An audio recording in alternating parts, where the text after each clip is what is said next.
Le voyageur entre dans la première étape de l'unité.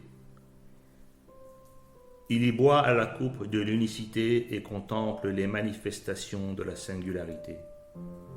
À cette étape, il déchire les voiles de la pluralité et, fuyant les mondes de la chair, s'envole jusqu'aux cieux de l'unité. Par l'oreille de Dieu, il entend. Par l'œil de Dieu, il voit les mystères de la création divine.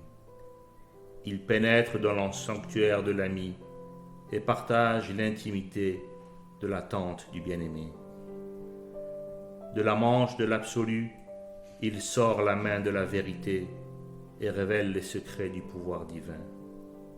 Il ne voit en lui aucun nom, aucun mérite, aucun rang, trouvant dans la louange de Dieu son propre éloge et le nom de Dieu dans son propre nom. Pour lui, tous les chants sont chants du roi, et toute mélodie vient de lui.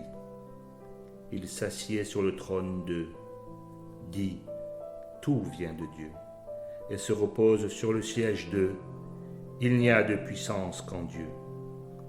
Il considère toutes choses de l'œil de l'unité. Il voit les rayons de splendeur du soleil de la vérité briller, du levant de l'essence divine, également sur tout ce qui existe, et les lumières de l'unité se refléter sur toute la création. Éminent ami, tu n'ignores pas que toutes les différences que le voyageur constate dans les royaumes de l'existence au cours des étapes de son voyage procèdent de sa propre vision. Nous allons en donner un exemple pour en rendre le sens parfaitement clair. Considère le soleil physique. Il brille d'un même éclat sur tout ce qui existe et, par ordre du Seigneur de la Révélation, il dispense sa lumière à toute chose. Pourtant, où qu'il luise, il se manifeste et accorde ses bienfaits selon les potentialités du lieu. Par exemple, dans un miroir, il reflète la forme de son disque, et cela est dû à la clarté du miroir lui-même. D'un cristal, il fait apparaître du feu, et ailleurs, il ne fait voir rien d'autre que l'effet de son éclat et non son disque parfait. Cependant, par cet effet, il développe sur l'ordre du Créateur chaque chose selon les aptitudes de celle-ci, comme tu peux le constater. De même, les couleurs deviennent visibles en chaque objet selon sa nature. À travers un globe de verre jaune, les rayons brillent jaune. Si le globe est blanc ou rouge, les rayons seront perçus blancs ou rouges. Ces différences ne tiennent donc pas à la lumière elle-même, mais à l'objet qu'elle frappe. Un lieu complètement muré ou couvert d'un toit sera privé de lumière et le soleil n'y pourra luire. Ainsi, certaines âmes faibles ont enfermé les vastes champs de la connaissance dans les murs de l'ego et de la passion, et les ont cachés sous le manteau de l'ignorance et de la cécité, se privant ainsi de la lumière du soleil mystique et des mystères de l'Éternel bien-aimé. Elles se sont éloignées de la précieuse sagesse de la religion, resplendissante du Seigneur des messagers, et ont été exclues de la cour intérieure du sublime, bannies de la Kaaba de gloire. Voilà ce que valent les gens de notre époque.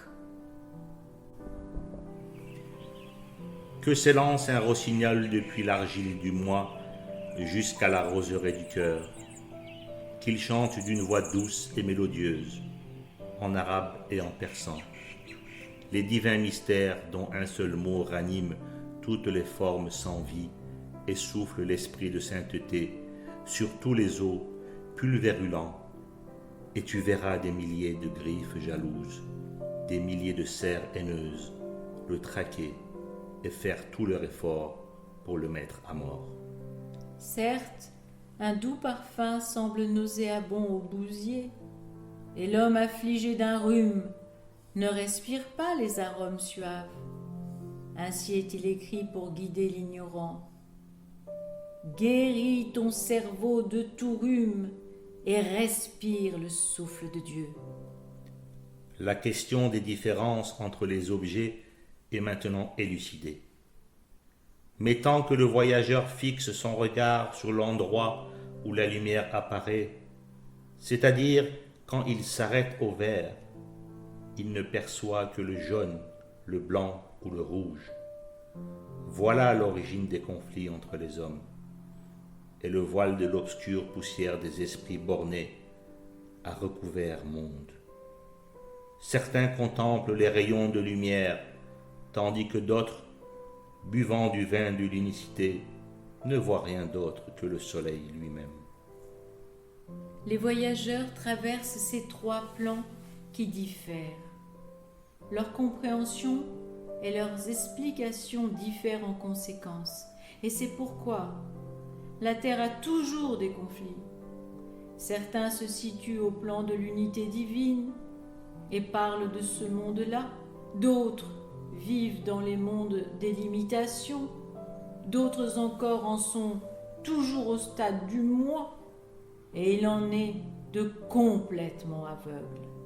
Ainsi sont les ignorants aujourd'hui, privés du rayonnement de la beauté divine. Ils avancent certaines prétentions et comme en chaque âge, en chaque cycle, ils infligent au peuple de l'océan de l'unité divine ce qu'eux-mêmes mériteraient.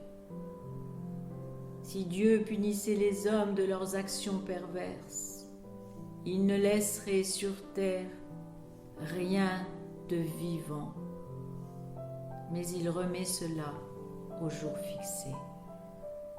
Ô mon frère, un cœur pur est comme un miroir. Polis-le à l'aide du brunissoir de l'amour et du détachement de tout ce qui n'est pas Dieu, afin que s'y reflète le soleil véritable et que s'y lève l'aube du matin éternel. Alors tu comprendras clairement le sens de « Ni ma terre, ni mon ciel ne peuvent me contenir. Ce qui seul peut me contenir, c'est le cœur de celui qui croit en moi. Et cueillant ta vie, tu la déposeras avec ferveur aux pieds du bien-aimé que tu viens de découvrir. » Chaque fois que brille dans un cœur et une âme la lumière de la révélation du roi de l'unicité, son éclat devient visible dans chaque membre. Alors, sortant l'obscurité, brille le mystère de la célèbre tradition.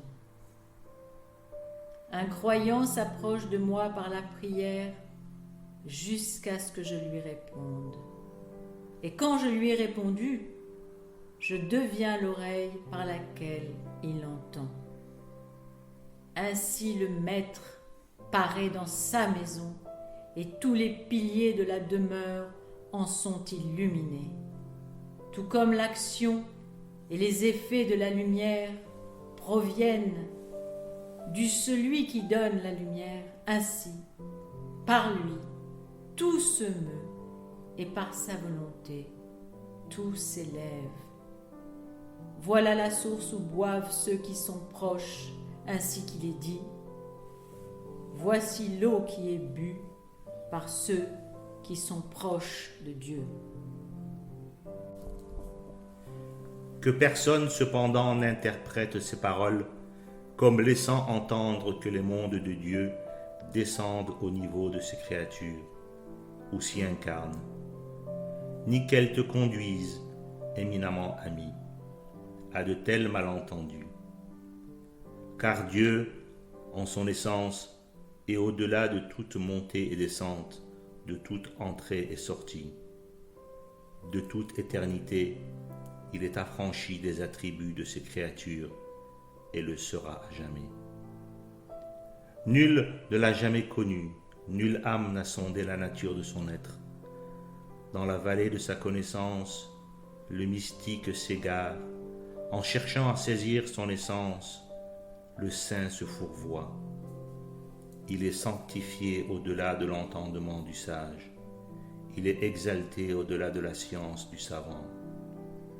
Close est la voie, bannie la recherche. Sa preuve, ce sont ses signes, sa preuve, son existence. C'est pourquoi les amants du visage du bien-aimé ont affirmé: ô toi, dont l'essence seule peut conduire à ton essence, toi qui transcendes toute ressemblance avec tes créatures, comment le néant absolu pourrait-il éperonner sa monture dans le théâtre de l'éternité? Comment une ombre fugace pourrait-elle parvenir au soleil éternel? L'ami à qui s'adressent ces paroles, si ce n'était pour toi, a dit, nous ne t'aurions pas connu. Et le bien-aimé auquel font allusion les mots, plus près encore, n'a-t-il pas ajouté, nous n'aurions pas atteint ta présence. En réalité, les références à ces degrés de connaissance mystique sont fonction de la connaissance de l'éclat de ce soleil de vérité dans différents miroirs. L'éclat de cette lumière est présent dans les cœurs, mais les voiles des désirs égoïstes et des liens matériels le cachent. Ainsi en est-il du chandelle dans une lanterne de métal. Pour que la lumière luise, il faut ôter le couvercle. De même, si tu arraches les voiles trompeurs de ton cœur, les lumières de l'unicité s'y manifesteront. S'il est clair qu'il n'existe ni entrée ni sortie pour ces rayons, c'est encore plus clair pour cette essence de l'être, ce mystère désiré de tous. Ô mon frère, considère ces sujets dans un esprit de recherche et non de conformisme aveugle. Le voyageur véritable ne se laisse ni décourager par l'obstacle des mots, ni égarer par l'influence des insinuations. Un rideau peut-il séparer l'amant de l'aimé, quand le mur d'Alexandre ne peut les séparer? Nombreux sont les mystères, innombrables les profanes. Des volumes entiers ne suffiraient pas à contenir le mystère du bien-aimé, et ces pages n'épuiseront pas le sujet. Ne serait-il qu'un mot ou qu'un signe? Le savoir n'est qu'un simple point. Les ignorants l'ont multiplié. De ceci, déduisons les différences entre les mondes. Les mondes divins sont une infinité, mais certains en parlent comme s'ils étaient quatre. Le monde du temps, qui a et un commencement et une fin. Le monde de la durée, qui a un commencement, mais dont la fin n'est pas perceptible. Le monde de la réalité primordiale, dont le commencement n'est pas connu, mais dont on sait qu'il a une fin. Et le monde de l'éternité, dont on ne voit ni le commencement ni la fin. Reprendre dans le détail les différents commentaires sur ces questions serait lassant. Par exemple, certains disent que le monde de la perpétuité n'a ni début ni fin et assimilent le monde de l'éternité à l'essence invisible et inconnaissable. D'autres encore les nomment la cour céleste, l'empyrée, le royaume divin et le monde de l'existence. Les voies de l'amour sont au nombre de 4. Des créatures au véritable, du véritable aux créatures, des créatures aux créatures et du véritable au véritable. Répugnons à de longues citations des dits anciens. Je ne mentionnerai pas les nombreux propos des mystiques et des savants d'autrefois, car citer les paroles des autres témoigne d'un savoir acquis et non un don divin. Le peu que j'en ai dit ici ne l'a été que pour sacrifier aux usages et poursuivre les coutumes des érudits. D'ailleurs, de telles matières dépassent le cadre de cette épître. Ce n'est pas par orgueil que je suis peu disposé à répéter leurs dires, mais par sagesse et par bonté. Si qu'Hydre a fait sombrer le vaisseau, c'est qu'en ce mal, il y avait 1000 bontés. D'ailleurs, ce serviteur se considère démuni et comme un pur néant, même en présence d'un aimé de Dieu, ou bien plus encore en présence de ses saints. Glorifié soit mon Seigneur le Très-Haut. En outre, notre but est d'expliquer les étapes du parcours du voyageur et non d'exposer les propos contradictoires des mystiques. Bien qu'un bref exemple ait été donné du commencement et de la fin du monde contingent et relatif, un second est ici ajouté pour bien mettre en lumière toute sa signification. Songe à toi-même, excellent ami. Pour ton fils, tu es le premier, mais pour ton père, tu es le dernier. Dans les royaumes de la création divine, ton aspect extérieur exprime l'apparition de la puissance, mais dans ton être profond, tu révèles les mystères cachés du dépôt divin qui en est toi. Ainsi, le fait d'être premier et dernier, le fait d'être extérieur et intérieur sont dans cette acceptation tous vrais en ce qui te concerne, afin que par ces 4 états qui te sont conférés, tu puisses concevoir les 4 états divins et que le rossignol de ton cœur, visible ou invisible, lance sur les branches en fleurs de l'arbre de l'existence. Il est le premier et le dernier, l'apparent et le caché. Ces affirmations sont faites dans le domaine du relatif. Autrement, ces âmes qui d'un seul pas ont traversé le monde du relatif et du conditionné, qui habitent dans la cour de la souveraineté indépendante, qui ont planté leur tente dans le monde de l'autorité et du commandement absolu, ont réduit en cendres d'une simple étincelle ces relativités et, d'une goutte de rosée, ont effacé ces mots.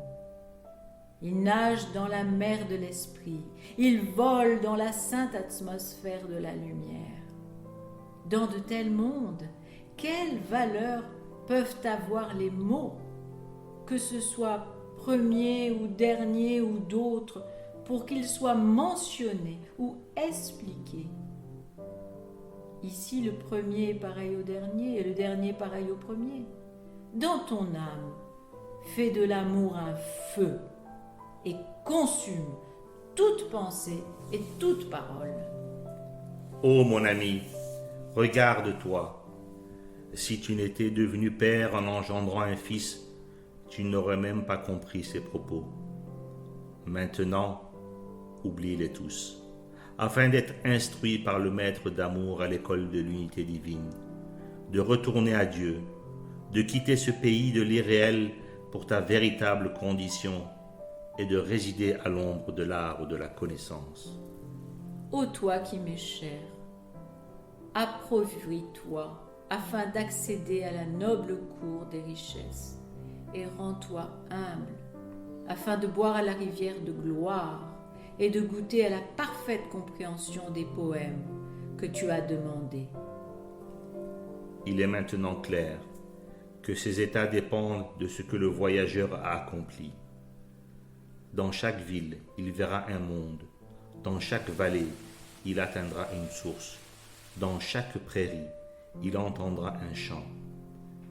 Mais le faucon du ciel mystique a en son sein de nombreuses et merveilleuses anciennes spirituelles, et l'oiseau de Perse garde en son âme de nombreuses et douces mélodies arabes. Cependant, elles sont et resteront pourtant cachées. Si je parle, plus d'une raison sera ébranlée. Si j'écris, plus d'une plume se brisera. Paix à celui qui accomplit ce suprême voyage et suit la voie de la vérité, guidé par ses lumières. Après la traversée des hautes sphères de ce parcours sublime, le voyageur pénètre dans la cité du contentement.